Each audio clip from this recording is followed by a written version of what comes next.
What's going on with it once again, ladies and gentlemen, bros, women, people, humanity, fanboys, and fangirls, as always. Tacos and Ikimori's out there is this Mr. Nintendo Sony Free 2011, aka Manny Wolverine. Of course, you guys in wrestling intros and outros towards this channel. And of course, as always, follow me on Twitter and Instagram, all the other good stuff. And I'm going to talk about this one in a minute because it just happened about 2 days ago, but same with the other one, it's about 2 days old. It was brand new at the time. I only found out about it just the other day, but this right here, it kind of makes me lose hope, and not just for people like the original traditional old dinosaur media, like how ESPN 1 and 2 can see competitive like esports gaming as an actual official sport, which is funny enough because the other few days ago I heard that it's funny because I wasn't going to watch it, but then I heard that, they're going to have these professional e-readers, not e-readers, I don't know why they call them e-readers. I was thinking about something else. It was the old school Game Boy Advance era. It was way back when. Some of you probably weren't even alive at that time. But it just makes me lose hope that like some of these older traditional places like ESPN and ESPN 1 and 2 is like they might never see like esports as an official actual sports to be competitive in. Because it's funny because I thought before like competitiveness like meant that should be something to do with some sort of sportsmanship. That and being determined and like being with a positive attitude and shit, that should be what sports is all about. So hopefully this one little like mistake doesn't destroy the whole industry, and that will suck. It's only been around for what, 3 or 4 years, maybe 7 at the most, and it just started getting way more mainstream, especially last year when one of Fortnite's super like popular streamers last year, and I think he's still a little famous this year, but he's probably gonna start losing some fame eventually, sooner or later. And that's if Fortnite ever like becomes less famous and something bigger than Fortnite might come out. I don't know, or something bigger than Battle Royale. Ninja. I know, like he's probably made a couple mistakes in the mainstream media, like because the dude he was blowing up like crazy in popularity, not just being a famous Twitch streamer or just an Instagram influencer or even like even a YouTuber. I think he has about 18 or 20 million subscribers on YouTube. I don't know. And then on Twitch, he probably has got double that amount. But yeah, I just don't want a lot of the old shitty mainstream media just think, video games are just for little kids. Oh, video game is just a phase when you're in your teen years. No, fuck that, because that's not what it's about, man.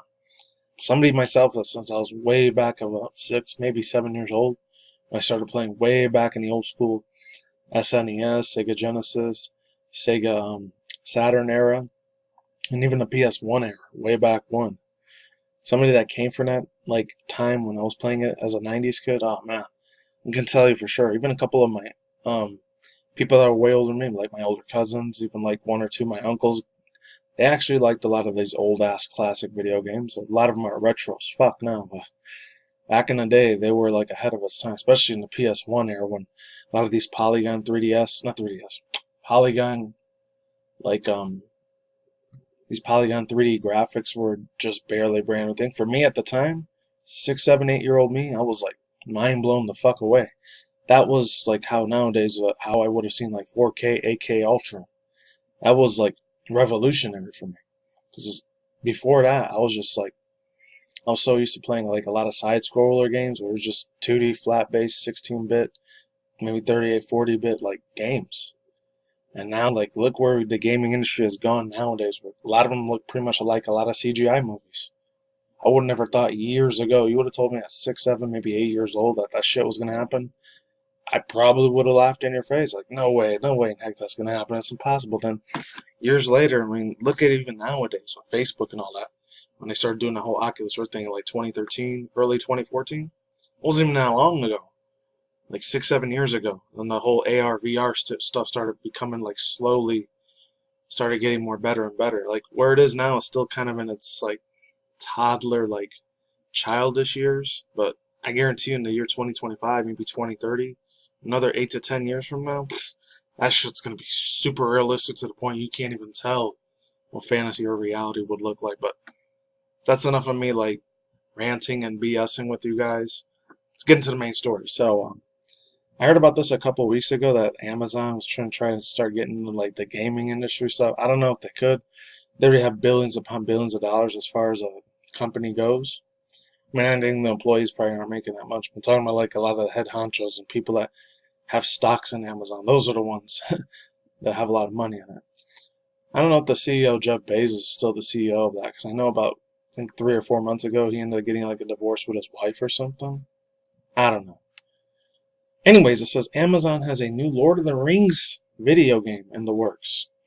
It says Amazon is going all in on Lord of the Rings tech giant, and then that's what it says. Tech giant on Wednesdays, sharing, yeah, on Wednesdays it's developing a new multiplayer online is based on a popular franchise from J.R.R. Tolkien. I always said that right. Really hope I did.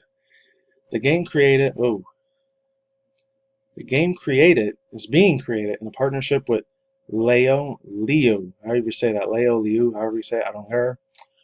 A Hong Kong-based video game developer, Athlon Games, a subsidiary of Liu, has already tested last year and was developing of LOTR, aka Lord of the Rings, game last year, saying it is a conjunction with an unnamed partner developer, as The Verge pointed out.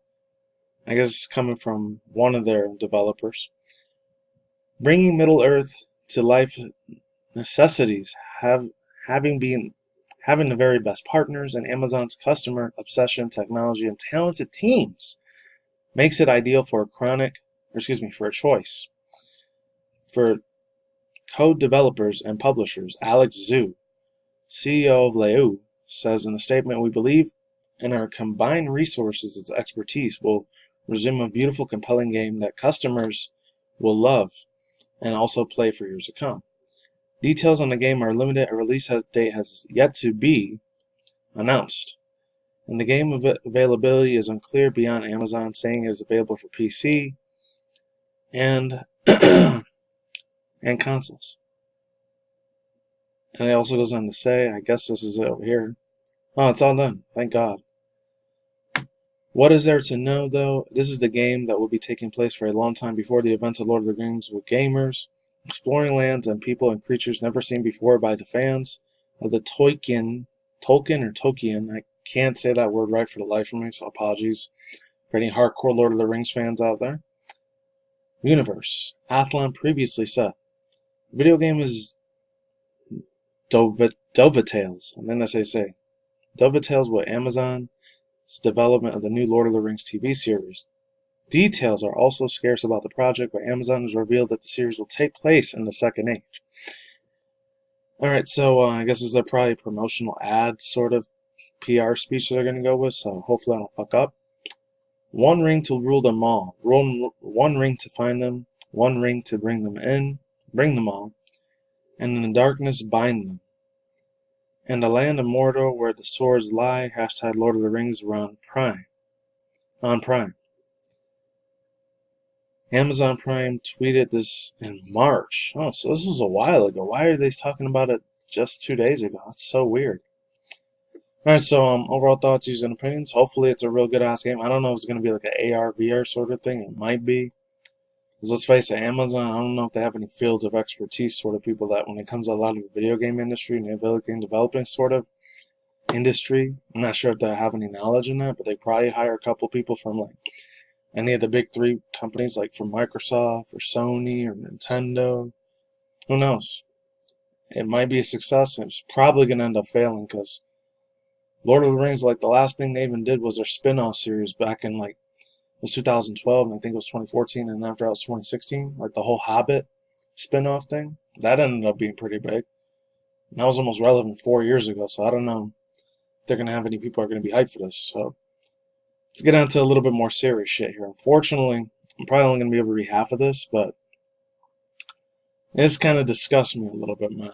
And I really hope to God that the girl that he was dating, hopefully she wasn't underage, because if she was, he's probably going to end up going to prison. Unfortunately, I don't know. So this one says, Pro Smash Bros. Player retires after confessing to dating a younger competitor. Oh man, that's no good. I can already see what this article's fucking going. But speaking of Smash Bros, there was another tweet. Has nothing to do with it, but it kind of does. Comes from Push Dustin. It's not on here. I'm reading it from my phone.